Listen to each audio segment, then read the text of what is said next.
Coming up, we check in with the team over at Chris Craft as they continue their 150-year legacy of creating top-of-the-line sports boats. A whole other world is exemplified in the iconic heritage of veteran boat builders Chris Craft. These boats may be smaller, oftentimes being used as a taxi service for larger mega yachts, but they still embody what it means to be extreme. There's many boating brands, but Chris Craft is the one that evokes feelings and imagery of the Kennedys and Hemingway and Key West. The company was founded in 1874 by a guy named Chris Smith. Over the course of his life, he built really the first recreational boat company. His grandson, Harson Smith, he took over the company and really created the recreational boating lifestyle for the American public. Even though the company switched from making their boats with wood to fiberglass around 1972, they still strive for the type of excellence that Chris Smith started 150 years ago. They're truly some of the most beautiful boats and yachts that anyone can produce in the world. And someone that grew up around Chris Craft, eventually working for them and who knows the impact they've had on the industry, is one of the founder's grandsons, also named Chris Smith. They are gorgeous. I've ridden in a few of them, but they are pricey. At least I've had a lot of fun with the money. With the headquarters located in Sarasota, Florida, the crew building these amazing watercraft are seasoned veterans. There's incredible know-how in this building for pretty much every aspect of boat building, from fiberglass to upholstery to cabinetry to wiring harness construction. We manufacture the entire boat here. Craftsmanship that goes on in a 20-foot or a 36-foot or a 100-footer is still very much the same. The team at Chris Craft fabricate their components in-house. There is no deviation from the original schematic that strives for nothing short of excellence. This is what we call infusion.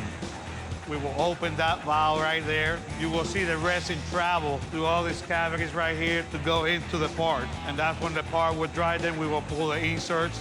This is a finished part come out of the mold. It's a nice finished looking part. Chris Craft, back in Sarasota, Florida, is taking the old and making it new. That's what basically our style now. Make it look like a wood boat, the style built out of fiberglass. The transition going from wood into fiberglass started in the early 70s. It's easier to build a hull out of fiberglass than it is out of wood. It requires less man-hours, and you wind up with a finished product that lasts longer without the need for a lot of care. The first step is to mold the ultra-durable fiberglass hull and deck of the boat. This is what we call the mold repair area. Every mold come in here, get checked out, go in there, get cleaned up, and then we go in what we call the mold care room. And we can put a coat of wax. That makes sure the part release from the mold. After the mold has cured, it's gel-coated, which accounts for the base colors on the outer shell of the hull. This is a two-color boat. We will get the first color shot, pull the fine line, then that joker gotta dry before we go to the second color. After that, then this boat will go into what we call the lamination area. And here the entire deck and hull get a layer of fiberglass to create the boat's watertight foundation. The first layer is a skin coat whereby large spools of fiberglass are machine shredded and applied using a spray gun. The following layer is laid out by hand and coated in resin. And once the deck and hull are completely formed and dried, the crew can finally separate it from the mold. We got all the hull laminate, all the stringers in. It's ready to be pulled right now.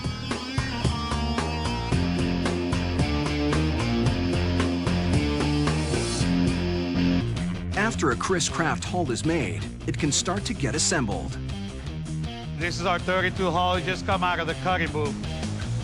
We're gonna go ahead and do all the pre-finished work, check for all the damage, air, whatever we can find in there. Then we will go into the assembly line. What we're doing now is we're installing the wiring harnesses. This is just one of the major components of the boat, which Chris Craft makes internally.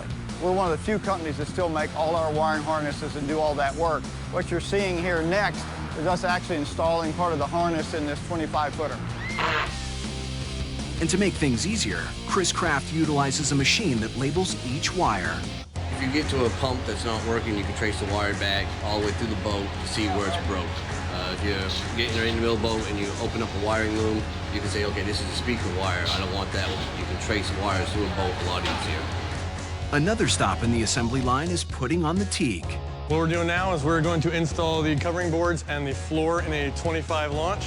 Teak's expensive to buy as a raw material. It's hard to get as a material. and it's expensive to work with and install, but it's a premium product. It's a two-part epoxy, 50-50 mix. We use black epoxy on the outside for looks, because it looks nice against the teak. On the inside, we use a brown epoxy. It's basically the same thing, but it has more of a flexing agent in it. We're gonna lay the epoxy out. This floor will then be screwed down on top of that. Then we come back and caulk everything in, pull the tape, and it leaves a nice seam like you see in the finished boats.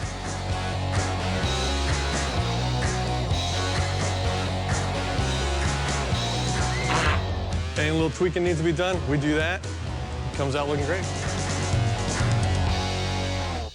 Back to sunny southern Florida. Let's check back in with the crew at Chris Craft.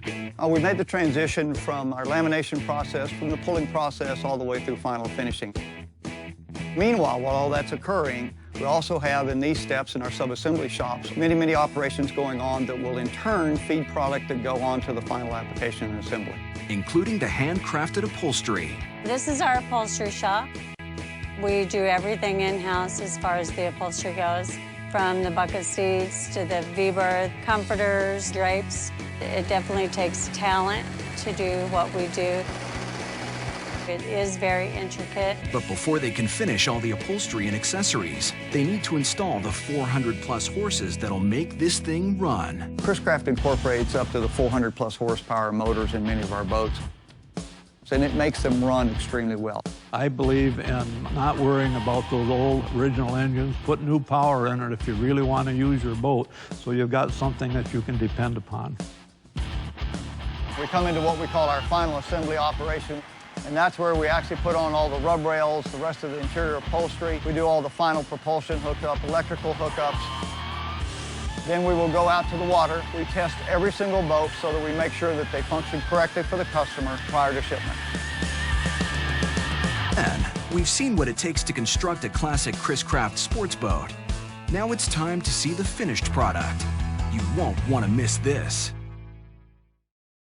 The overwhelmingly huge to the deceptively small, we head back to Sarasota, Florida to check out the Chris Craft Launch 32 as it cuts through wakes and turns heads, proving that an extreme yacht can come in all shapes and sizes. And at 32 feet long with a 10-foot beam, it can comfortably accommodate anyone looking to spend a night on the water. What we did is we designed a nice small little cabin. It's outfitted with a mattress and nice upholstery and pillow detail. So it's comfortable for overnighters. We've got a small head compartment right in here, plenty of room inside, a sink. Moving aft in the boat to the helm area, you've got a nice double helm companion seat. The boat's gonna run a little 2 degrees up, so you're gonna be looking right through the windshield, or if you prefer, you can raise the thigh rise and look over the windshield. You've got duplicate gauges for both port and starboard engines. You've got a power seat to be able to move the seat forward if you like. And this boat is also equipped with Volvo joystick option. These are also Volvo gauges, which are redundant of this, but it gives you neat features like fuel burn, hours, and how much time you've had on the water. Neat stuff. You've got a small glove box here. You have a USB port, and then you also have a 12-volt receptacle inside. Then your stereo system here with the remote on the helm side. We've got a stainless steel drawer-style refrigerator right here, which is really neat. This utilizes the space underneath the backside of the seat here. And then underneath here, you've got a huge amount of storage. And yet another clever use of space is the feature hidden under the engine bay cover. We've concealed the bimini top underneath the engine box hatch. You pick it up straight up out of the motor box well, and then simply let the engine hatch back down. It also allows us to move this cushion and bring up the cockpit table. The Volvo 320 GXIs are small blocks, which pushes this boat north of 50 miles an hour. You've got a water heater to the starboard side over here. We've got the automatic halon system. If there's too much heat in the bilge, it automatically extinguishes the fire. On heading aft to the engine compartment, we've got a good-sized swimming platform loaded with goodies for extreme water adventures. You've got your dockside power inlet here. Right here, you've got a push button. That's for water skiing and your ski rope type line. You flip up this stainless steel lid, and you've got your hot and cold running shower. So when you get out of the water, you can shower off. And then you've got a nice pop-up cleat here on the stern. The Launch 32 has all the craftsmanship and amenities of an extreme yacht. And that's the final word from the guys at Chris Craft.